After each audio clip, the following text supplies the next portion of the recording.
2023 সাল থেকে শুরু একটা অদ্ভুত অস্বস্তিকর প্যাটার্ন ধীরে ধীরে সামনে আসছে যুক্তরাষ্ট্রে।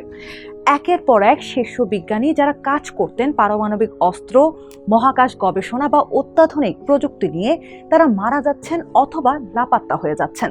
আর ঘটনাগুলো যত সামনে আসছে ততই রহস্য আরো ঘনীভূত হচ্ছে। সবচেয়ে সাম্প্রতিক ঘটনাগুলোর একটি অবসরপ্রাপ্ত মার্কিন মেজর জেনারেল উইলিয়াম ম্যাককাসল্যান্ড। তিনি একসময় রাইট পেটারসন বিমান ঘাঁটিতে অবস্থিত এয়ারফোর্স রিসার্চ ল্যাবরেটরির কমান্ডার ছিলেন। 2026 সালের ফেব্রুয়ারিতে নিউ মেক্সিকোতে নিজ বাড়ি থেকে হঠাৎ নিখোঁজ হন তিনি।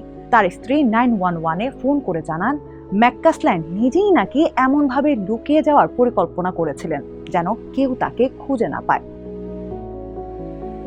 একই মাসে ক্যালিফোর্নিয়া ইনস্টিটিউট অফ টেকনোলজির জ্যোতির্পদার্থ বিজ্ঞানী কার্ল গ্রিলমায়ার নিজ বাড়ির বারান্দায় গুলিবিদ্ধ হয়ে মারা যান। এরপর ক্যান্সার গবেষক বিজ্ঞানী জেসন থমাস দীর্ঘদিন নিখোঁজ থাকার পর গত মার্চে তার মরদেহ পাওয়া যায় ম্যাসাচুসেটসের একটি হ্রদে। সবচেয়ে বেশি আলোড়ন তুলেছে 34 বছর বয়সী তরুণ বিজ্ঞানী অ্যামি এসকরিজের মৃত্যু। ব্রিটিশ সংবাদ মাধ্যম ডেইলি মেইলের প্রতিবেদনে বলা হয়েছে, অ্যামিকে নিজ বাড়িতে গুলিবিদ্ধ অবস্থায় পাওয়া যায়। জানা গেছে তিনি অ্যান্টি গ্র্যাভিটি প্রযুক্তি নিয়ে কাজ করছিলেন। মৃত্যুর আগে এক পডকাস্টে তিনি বলেছিলেন তার জীবন ঝুঁকিতে রয়েছে, কিন্তু তার মৃত্যুর পর কোনো ধরনের অফিসিয়ালি তদন্ত রিপোর্ট এখনো প্রকাশ হয়নি। 2025 সালের ডিসেম্বরে MIT plasma science and fusion সেন্টারের পরিচালক 47 বছর বয়সী নুনো লোরেইরো নিজের বাড়িতে গুলিবিদ্ধ হয়ে মারা যান। ডেইলি মেলের তথ্য অনুযায়ী 2023 সালের পর ওই ল্যাবের আরও দুজন বিজ্ঞানী ফ্র্যাঙ্ক মাইওয়াল্ড এবং মাইকেল হিক্স মারা গেছেন বলে জানা গেছে। এই দুজনের মৃত্যুর ক্ষেত্রে কোনো অপরাধমূলক সংশ্লিষ্টতার অভিযোগ আনা হয়নি, এমনকি মৃত্যুর কারণও প্রকাশ করা হয়নি। তালিকা এখানেই শেষ নয়। 2025 সালের আগস্টে স্টেভেন গার্সিয়া নামের 48 বছর বয়সী কানসাস সিটি ন্যাশনাল সিকিউরিটি ক্যাম্পাসের একজন সহকারী কন্ট্রাক্টর আলুবোরকারকে নিজের বাড়ি থেকে নিখোঁজ হন। তার ফোন, মানিব্যাগ, চাবি সবই ঘরে পড়েছিল, শুধু তার হ্যান্ড গানটি পাওয়া যায়নি। 2025 সালের জুনে 60 বছর বয়সী নাসার জেট প্রপালশন ল্যাবরেটরির পরিচালক মনিকা জাসিন্টো রেজা ক্যালিফোর্নিয়ায় হাইকিং করতে গিয়ে নিখোঁজ হন।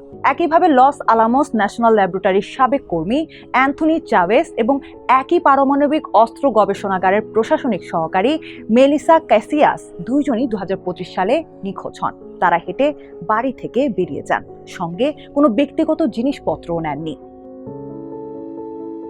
সব মিলিয়ে 2023 থেকে 2026 সালের মধ্য এপ্রিল পর্যন্ত রহস্যজনকভাবে মারা গেছেন বা নিখোঁজ হয়েছেন 10 থেকে 12 জন শীর্ষ বিজ্ঞানী বা গবেষক।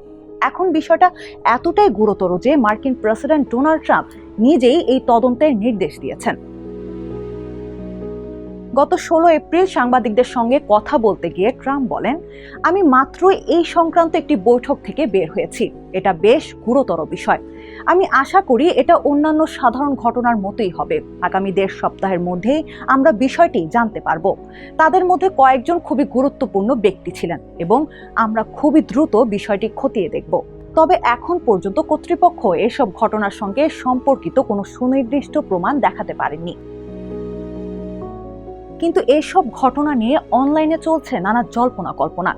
কেউ বলছেন বিদেশি গুপ্তচর বৃত্তি, কেউ বলছেন গোপন সামরিক প্রযুক্তি ফাঁস ঠেকাতে ক্লিন আপ অপারেশন, আবার কেউ টেনে আনছেন UFO গবেষণার মতো রহস্যময় তথ্য। তবে প্রশ্ন উঠছে, এগুলো কি শুধুই দুর্ভাগ্যজনক ঘটনা, নাকি এর পেছনে আছে আরো বড় কোনো অদৃশ্য খেলা?